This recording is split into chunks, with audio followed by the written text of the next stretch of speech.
Haiti to dawna francuska kolonia, która dziś graniczy z Dominikaną. I o ile Dominikana kojarzy się raczej wszystkim z synonimem luksusowych wakacji w tropikach, tak Haiti ma już zupełnie inną opinię oraz najbardziej krwawą historię spośród wszystkich wysp karaibskich. Od kilku lat kraj ten jest pogrążony w anarchii, a władze w nim przejęły zbrojne gangi. Morderstwa i rozboje są na porządku dziennym. Jak to się więc stało, że statek pełen turystów przybija do takiego miejsca? Ale zanim przejdziesz do oglądania dalszej części tego materiału, zapraszam do subskrypcji kanału i zostawienia łapki w górę dla zasięgu. A jeśli jednak po obejrzeniu tego materiału stwierdzisz, że jest on dla Ciebie pomocny lub po prostu się spodobał, możesz zostawić mi wirtualną kawę lub zostać patronem kanału na dłużej.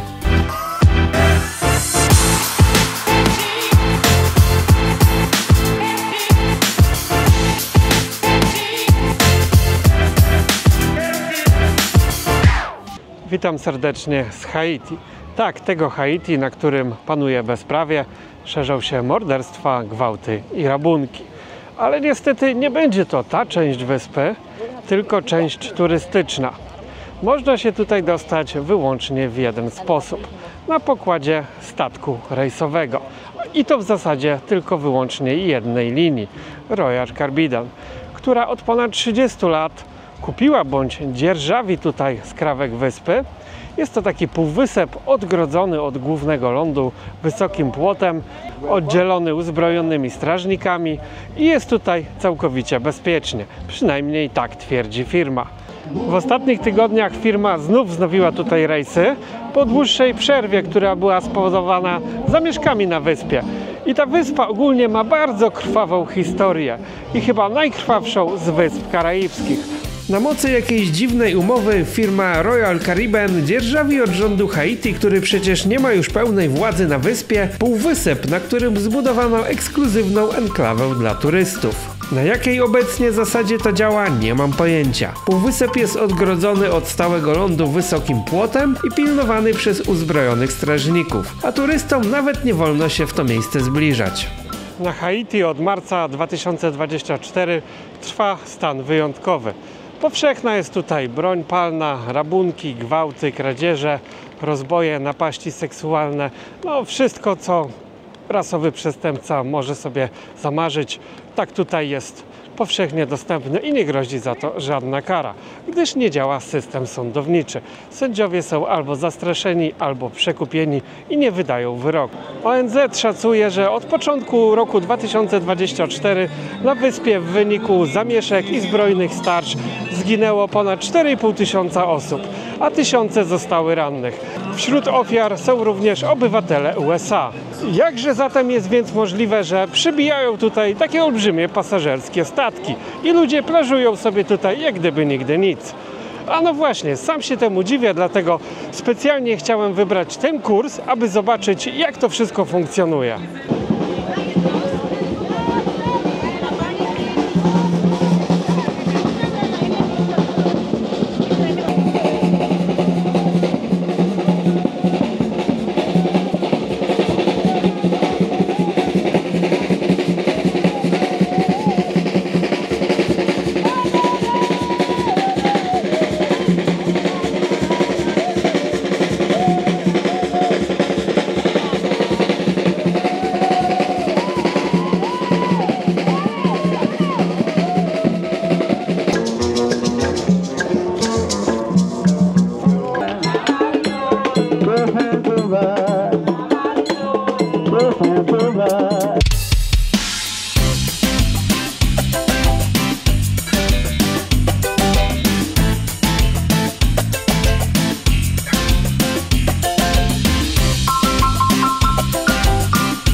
Pierwszy rzut oka może się wydawać, że znajdujemy się w raju. Piękne palmy, złoty piasek, uśmiechnięci ludzie, no ogólnie dobrobyt. Rajska Wyspa, tak to powinno wyglądać. No to jest naprawdę takie idealne spełnienie wymarzonych wakacji. Ale czy na pewno? Okazuje się, że w momencie, kiedy dochodzimy do końca plaży, tam gdzie zaczyna się las i takie wzniesienie, jest mur. Tutaj już jest sznurek, a za tym murem już widać taki stary betonowy pomost. I tutaj kończy się raj, dlatego że Haiti wcale nie jest rajską wyspą. Na pewno ma wszystkie warunki, które świadczą o tym, że mógłby tu być raj, ale rzeczywistość jest zupełnie inna. Kiedy tylko próbowałem zbliżyć się do płotu, już od razu przybiegł tutaj ochroniarz i powiedział, że nie wolno tam podchodzić, a w żadnym wypadku nawet tego filmować. Ale coś z daleka udało mi się tutaj nagrać. No jest to miejsce mocno strzeżone, widać mnóstwo jakichś wojskowych, ochroniarzy, policjantów.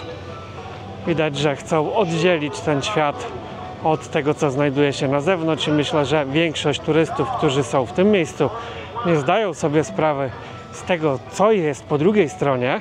Tak samo jak większość mieszkańców wyspy nie zdaje sobie sprawy z tego, co znajduje się tutaj na tym luksusowym półwyspie. Myślę, że gdyby tłum wiedział, to mógłby sforsować to ogrodzenie i po prostu zrabować tutaj wszystko. Za tym płotem znajduje się inny świat, inna rzeczywistość. Tam już ludzie w zasadzie walczą o przeżycie każdego dnia. Cała wyspa pogrążona jest w bezprawiu i anarchii. Żeby wyjaśnić obecny stan rzeczy na wyspie, musimy cofnąć się wiele lat wstecz, gdyż ta wyspa ma naprawdę krwawą historię i chyba najkrwawszą z całego rejonu Karaibów. Żeby zrozumieć obecną sytuację na wyspie, musimy cofnąć się wiele lat wstecz. 8 grudnia 1492 roku Krzysztof Kolumb włączył Hispaniolę, czyli dzisiejszą Dominikanę, w poczet hiszpańskiego imperium.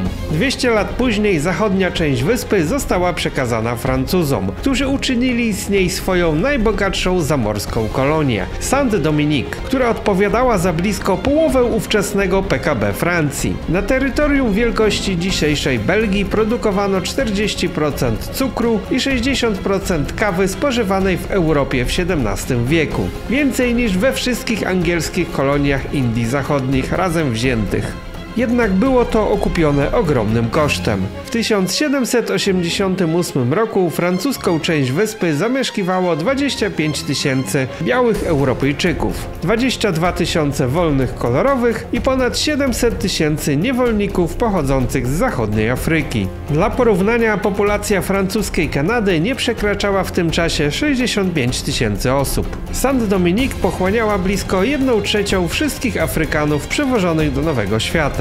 Tropikalne choroby i legendarne wręcz bestialstwo właścicieli cukrowych plantacji sprawiały, że wyspę trawił nieprzerwany głód nowych rąk do pracy. Francuska kolonia słynęła w karaibskim świecie z przemocy i okrucieństwa. Sprzedażą na Saint-Dominique straszono krnąbrnych niewolników z sąsiednich wysp, którzy nie chcieli się podporządkować swoim panom.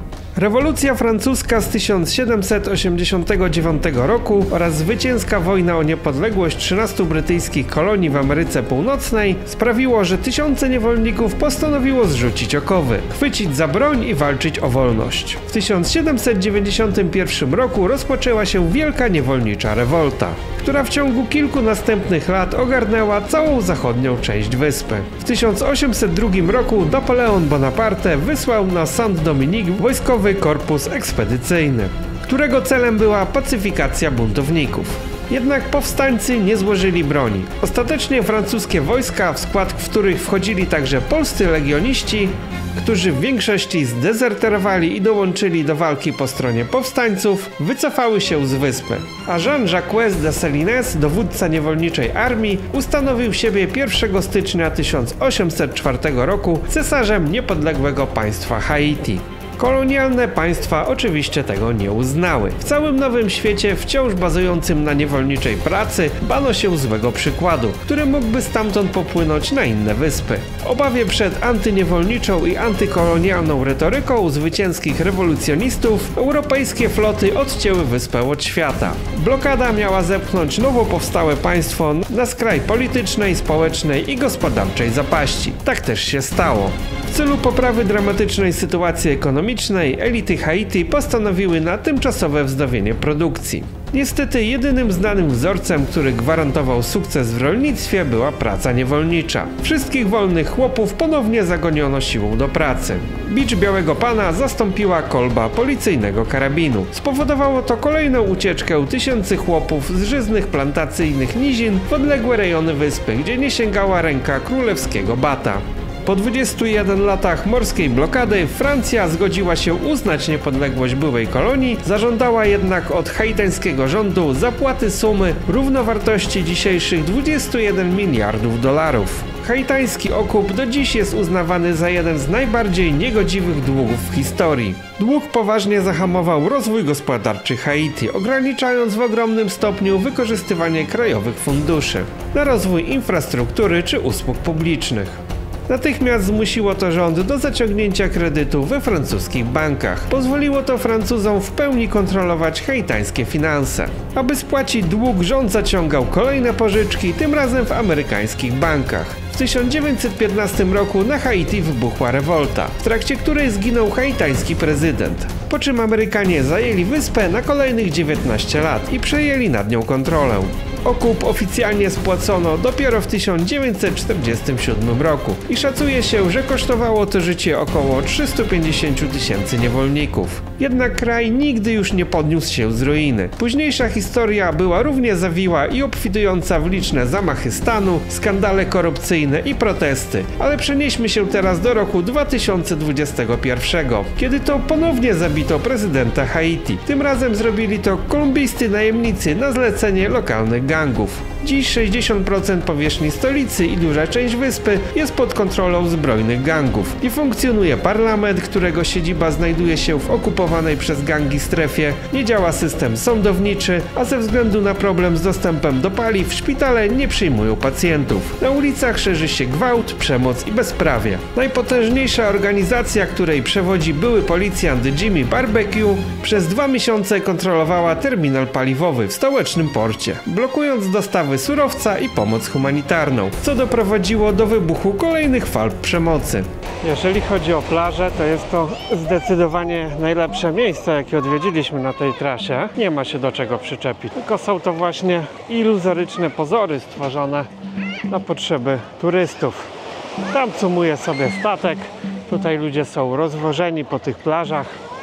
Resort ten powstał gdzieś około 30 lat temu. Na wyspie nie sposób się zgubić, bo wszędzie są takie mapy, które pokazują, gdzie jesteśmy i gdzie możemy się udać. No i jak popatrzymy na tą mapę, no to tak jak gdyby tutaj nie było żadnych dróg. Jakby na tej wyspie nie istniało nic więcej, ale jednak są tutaj ukryte bramy, którymi muszą wjeżdżać tutaj pracownicy, którzy mieszkają na co dzień na wyspie. One nie są zaznaczone, ale jeżeli właśnie pójdziemy sobie gdzieś tutaj, gdzie zaczyna się zielona linia, to natrafimy właśnie na płot, który oddziela tą luksusową część od prawdziwej, anarchistycznej części wyspy. Tutaj sprzedawcy są bardzo nachalni, może nie tak jak na Jamajce, ale również są ich tutaj setki. Ale no nie ma się co dziwić, tutaj ludzie naprawdę nie mają z czego żyć i to jest ich jedyne źródło zarobku. No i myślę, że ci, którym udało się tutaj dostać do tej turystycznej enklawy i mogą coś sprzedać, to po prostu wygrali swój los na loterii. Na tym półwyspie na co dzień nie mieszka nikt, więc jest to zupełnie bezludna okolica. Jeżeli chodzi o pamiątki, no to naprawdę są tutaj przepiękne, naprawdę cudowne obrazy, jakieś rękodzieła z drewna, z metalu. Nie ma tutaj przede wszystkim wszechobecnego kiczu chińskiego. Są tutaj rzeczy, których nie widziałem nigdzie indziej na świecie. Jeśli chodzi o magnesy, to nie ma tutaj chińskich magnesów, tylko to wszystko jest ręcznie malowane na drewnie. No i coś takiego mi się właśnie podoba. Nie mają tutaj takich pamiątkowych tablic rejestracyjnych, za to są tablice chyba skradzione bezpośrednio z samochodów na ulicy. Oryginalne haitańskie. No i właśnie kupiłem sobie taką rejestrację, tablicę rejestracyjną za $5. Myślę, że jest to świetna pamiątka, bo to jest naprawdę oryginał, a nie jakaś tam chińska po prostu tandeta pod turystę. A tutaj mamy prawdziwą tablicę skradzioną z jakiegoś haitańskiego samochodu. Ten Craft Market jest naprawdę duży. Też można sobie tutaj kupić haitańskie pieniądze na przykład, które są niewiele warte, no ale są ciekawą gratką kolekcjonerską. Oj, tu jest świetny obraz Rasta małpy. Ale zdolności artystyczne to mają, nie ma co. I tutaj na tych obrazach można zobaczyć wycinek prawdziwego życia Haitańczyków, a nie tą idyllę, która znajduje się na półwyspie Labadie.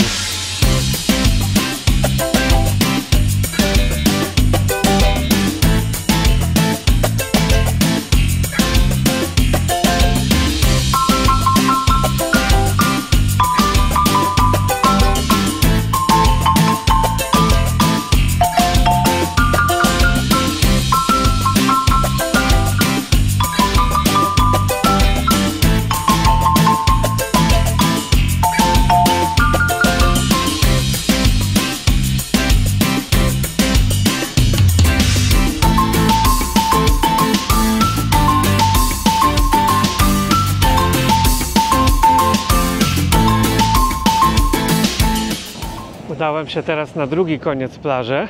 No i tutaj również jest płot, czyli już dalej nie pójdziemy. No płot ma wysokość, myślę, że tak z 6 metrów. Jest tutaj też mnóstwo kamer, jakiegoś oświetlenia. No i to oddziela ten świat idealny od prawdziwego, który znajduje się tam gdzieś po drugiej stronie. I tutaj ponownie, kiedy tylko zbliżyłem się do płotu, od razu gwizdek ochroniarza i krzyki: proszę stamtąd odejść. Więc pilnują, żeby nie zajrzeć za ten płot i nie zobaczyć, jaka jest prawda.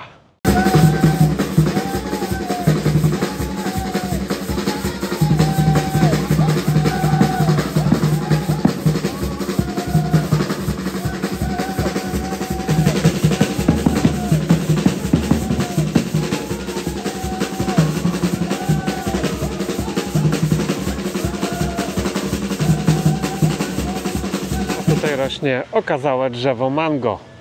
Kurort może pomieścić ponad 13 000 gości i co ciekawe, nie ma tutaj miejsc noclegowych. Tutaj nikt nie nocuje, nie można tutaj zostać na noc, więc schodzi się po prostu ze statków i na noc na statek wraca. I ponoć nawet pracowników też tutaj nikt nie mieszka. No pewnie jest jakaś ochrona tutaj oczywiście całą dobę, ale nikt nie żyje na tej wyspie. No i faktycznie nie widać tutaj żadnych budynków hotelowych i tak dalej, więc nie można sobie tutaj przyjechać na tygodniowy wypoczynek. Dlaczego tak jest? Pewnie jest zbyt tutaj niebezpiecznie.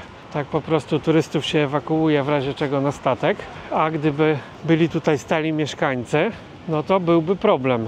W razie gdyby miejscowe gangi na przykład chciałyby tutaj wejść, wedrzeć się przez ten płot. Znajduje się tutaj również kolejka górska, więc można zjechać takim roller coasterem. Oczywiście jest to atrakcja dodatkowo płatna. Do dyspozycji mamy tutaj też boisko do koszykówki, kort tenisowy, ale chętnych do grania nie ma. No i tych plaż w sumie jest tutaj tyle, że jak ci ludzie się po nich rozeszli, tak wydaje się dość pusto. Ponoć tutaj pomimo pojemności 13 000 nigdy nie ładują więcej ludzi na raz niż 8, więc tego miejsca jest tutaj naprawdę w zapasie. Znajduje się tutaj również najdłuższa na świecie tyrolka, czyli zipline. Właśnie tam pojechali sobie ludzie i kilkudziesięciosekundowy przejazd tą liną kosztuje więcej niż średnia pensja Haitańczyka. Tak więc wyobraźcie sobie, jaki tutaj jest wyzysk tej miejscowej ludności. Oni sobie nawet pewnie nie zdają sprawy, jakie tutaj się przewijają pieniądze. A oni tutaj pracują za grosze, aczkolwiek sądzę, że większość obsługi nawet nie jest z Haiti. Ze względów bezpieczeństwa ponoć jedynymi, którzy tutaj mają wstęp z miejscowych, to właśnie lokalni artyści, którzy prezentują swoje tutaj wyroby na targu, oraz ci, którzy uczestniczą w tych tańcach, akrobacjach, członkowie zespołów muzycznych, być może miejscowa policja, no bo są tutaj niektórzy ubrani w mundury haitańskiej policji. Strefy z zielonymi leżakami są płatne, a niebieskie leżaki, niebieskie parasole to są strefy bezpłatne i tam możemy się położyć wszędzie za free. Firma ma również swoje restauracje, więc tutaj możemy sobie zjeść, nie wracając na pokład statku. Są tutaj, widzę, różne ciastka, mnóstwo owoców, warzyw, hamburgery. Przede wszystkim, no bo bez nich Amerykanie by się nie obyli. Gotowana kukurydza, o i są fajne sałatki, jakieś risotto. Więc wybór, widzę, jest spory, a kuchnia jest no inna niż na statku. I to jest jedna z 3 restauracji, do których tutaj mamy bezpłatny dostęp na lądzie. Znajduje się tutaj również sztuczny fort, jakaś imitacja fortu francuskiego, ale armaty są prawdziwe. Tu już, jak widać, turystów nie ma, bo wszyscy wolą się po prostu plażować. Wszystko jest bardzo szczelnie okamerowane. Tutaj kamery są i w stronę morza skierowane, i w stronę lądu, i w stronę krzaków. Przypomina mi to jakąś taką wyspę szalonego miliardera, który chce zniszczyć świat. Często tacy złoczyńcy byli w filmach o Jamesie Bondzie. Znajduje się tutaj również kilka naprawdę króciutkich szlaków pomiędzy skałkami, pomiędzy lasem, więc można sobie zobaczyć, jak wygląda przyroda tej wyspy. Też wszystko jest tutaj bardzo dobrze zagospodarowane. Ścieżki, chodniczki, balustrady, no wszystko pod Amerykanów, także o ile można przejść sobie cały ten półwysep od przystani promowej do płotów w 15 minut, tak jest tutaj mnóstwo mleksów, ciężarówek, które wożą turystów właśnie te kilkadziesiąt metrów po prostu od przystani promowej do konkretnej plaży, a plaże są tutaj 4, a Amerykanie nie lubią chodzić, nie są w stanie przejść nawet tych kilkuset metrów najodleglejszy zakątek półwyspu. Haiti jest byłą francuską kolonią, więc mówi się tutaj do dziś po francusku i wielu z tych sprzedawców nie zna angielskiego, stąd zagadują właśnie do nas po francusku. No ale po angielsku też się dogadamy, oczywiście oni musieli się szybko nauczyć, żeby wyciągać dolary od Amerykanów i innych turystów. No i Haiti było drugim państwem obu Ameryk, które uzyskało niepodległość zaraz po Stanach Zjednoczonych. I pomimo, że ma dość długą historię swojej niepodległości, jak na państwa karaibskie, które w większości uzyskały niepodległość dopiero w drugiej połowie XX wieku, tak jest pogrążone cały czas praktycznie w anarchii, bezprawiu, no i w biedzie, co za tym idzie. Chciałem tutaj sobie polatać dronem. Sądzę, że jest to zabronione chyba właśnie dlatego, aby nie polecieć za płot i nie zobaczyć, co tam się znajduje, bo to jest naprawdę niedaleko. Te domy, szałasy są widoczne tutaj ze statku, więc tam normalnie żyją ludzie, nie? Tylko świat pewnie wygląda zupełnie inaczej, tak jak możecie zobaczyć czasem w wiadomościach o ofiarach, które tam giną każdego dnia. Na półwyspie znajdują się też stare ruiny. No być może był tu kiedyś właśnie kościół, jakaś osada rybacka. Ewidentnie coś tutaj się znajdowało. Zostało to zachowane, tutaj odgrodzone, żeby nikt nie zniszczył. I właśnie kilka takich ruin tuż przy plaży możemy dzisiaj sobie jeszcze obejrzeć. I też co mnie tutaj zastanawia, no jest sporo skuterów wodnych niby do wynajęcia. No myślę, że około 100, ale ich w ogóle nie wynajmują. No już tak myślałem, żeby sobie wynająć po prostu i popłynąć gdzieś tam do tej wioski rybackiej, ale wynająć się nie da. Czyli jest to chyba zbyt niebezpieczne obecnie.